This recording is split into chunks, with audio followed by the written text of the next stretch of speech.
Welcome, my Wayward Witches, to a belated start to hashtag 21 days till Yule, Winter's Hope Pomander. It's finally here, December, and as I began editing my own videos, the beautiful Becks over at the Witches Cookery initiated a hashtag that I will do my best to join in on, alternating between YouTube and Instagram, though most likely not every 21 days that Becks is bravely tackling. The hashtag 21 days till Yule is one that I hope you will also join in on and share some of your own magic creations and ways of celebrating the season. My first video contribution is an extension of my workings for my December patrons. We're going to discuss the magic that can be found in the Pomander. Many people are familiar with the sight of clove-studded oranges tied with ribbon over the winter holidays, but did you know they originally looked very different and didn't involve oranges at all? The name Pomander comes from the French term pomme d'ambre, roughly translates to apple of perfume. They were comprised of resins and spices molded into the shape resembling an apple and carried in ornate cages. It was popularized in Europe in the Middle Ages, at which time their main use was to protect against infection, pestilence, and disease, essentially to mask the smell of sickness, all of which were far too common at the time due to poverty and a lack of advanced medical knowledge and hygiene practices. Now, get ready for some wonderfully pleasant details from my first day of Yule video. What can I say? My channel is about keeping it real, so here goes. The Pomander became popular during the Middle Ages when the Black Death and other ailments ran rampant. Sanitation during the era was unfortunately lacking. The streets and even some homes were strewn with filth, bodily fluids, and the discarded remnants of past meals. People thought that the cause of their problems lay in the resulting stench lingering about the city. The belief went that the pleasant scent of a pomander could repel the disease in the air. Both men and women wore pomanders, most of whom hailed from the elite classes of society. Queen Elizabeth I is frequently depicted wearing one, as are other nobles and notables of the day. People took great pride in their pomanders. Simple ones were made of wood, while the most stunning examples were silver or gold and studded with precious stones and etched with intricate designs. Some pomanders were divided into sections, similar to an orange, into which its wearer would place several different scents. Because they were generally worn by those who could afford such a luxury, it is not surprising they became associated with wealth, abundance, and the good luck and health afforded those in such positions of stature or privilege. Several recipes for pomanders survived from the era. To the base, ambergris, musk, civet, rosewater, and other perfumes and spices were added. The mix would then be inserted into the pomander's container. What's truly interesting is that a modern version of these rich, decadent cages does exist. We see them holding felt material or lava balls infused with essential oils for healing, although those who walk our varied paths know that healing and magic and ritual can be found in such creations.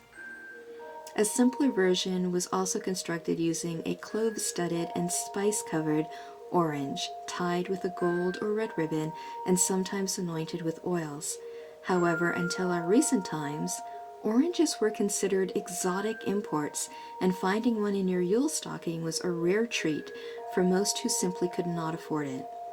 So while it is commonplace now and fairly affordable, the simple orange was once also a sign of abundance and good fortune, as were the exotic and pricey cloves, cinnamon, nutmeg, and other spices that traveled along the spice routes to find their way to Europe and the Americas. In this day and age, we are also aware of both the healing citrus fruits offer from their rich vitamin C content to their aromatherapy properties, as well as the multitude of exotic spices readily available to us, so perhaps our ancestors weren't so far off the mark.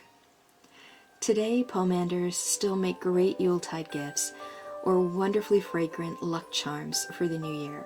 And considering the year we've had, I thought it would be a great idea to deconstruct the main aspects of the pomander, the citrus and spices through aromatherapy, and call it a little witch ladder to make a talisman to bring in an abundance of healing and more into the new year. But I'm going to save that for the next video. It's hard to say when people started associating the ironically dubbed modern version of the pomander, oranges and cloves, with Yule, or when it began to become associated with witchcraft. It is likely that the practice of wearing an actual pomander, ball of perfume, which was once common amongst the elite rich, was emulated by the lower class with the most cost-effective version, clove-covered fruit, because apples were also used. And that is very similar to the version that we see today. In the 18th and 19th centuries, the pomander was a gift often presented at Christmas, as the fragrance and the work that went into it were both considered precious. A few other fun things I discovered was they were often less pretty and very messy. This was mainly a way to preserve the orange itself from molding by covering it in those rich spice root treasures that I previously mentioned. So the tip is, when constructing a whole pomander made with oranges, it is recommended to roll the orange in a spice mixture to help preserve it. The recipe that seems the most common on various blog sites is 1 teaspoon ground cinnamon, which is an antifungal, 1 teaspoon ground cloves, which is a natural preservative, 1 tablespoon ground nutmeg, 1 tablespoon allspice, a 1/4 cup powdered orris root. Leave the orange in the mixture for a week, turning it once a day. Because this is also a more messy version, and to keep the peace in my own household, I personally opted for deconstructing the concept of the pomander, infusing lava stones, adding crystals, and working a little witchy magic by creating a Winter's Hope pomander-inspired witch ladder for abundance in 2021. In other words, once the video demo is finished for you all, I will be slicing this pomander up, drying it in the oven, and creating another witch ladder. And I can't wait to share that with you. In the description below, I've included a few of the blogs that I visited to compile information for this video and the Patreon PDFs. I encourage you to visit them and continue your own research. I would love to know what additional details you find, so please comment below. If you make pomanders for the holiday, do you include a little everyday magic in the intention? Bex at the Witches Cookery included her version of a pomander with the magical intention of bringing in healing for her family, and I absolutely loved it. It's in her very first hashtag 21 days till Yule video. If you do decide to make a pomander or garland, please tag me on Instagram at hashtag Wayward Witch Coven, and please include Bex's tag hashtag 21 days till Yule. Till next time, I encourage you to embrace the darkness of this year, for many lessons and strengths are found within it. Find that inner light and live your life in balance. Well, perhaps with a little more light for 2021, because let's face it, we've all earned it. For now, it's time to head back into the Ritual Apothecary to make some more magic just for you. I hope you guys are having a beautiful start to December. Much love, your Wayward Witch, Kayla Alyssa.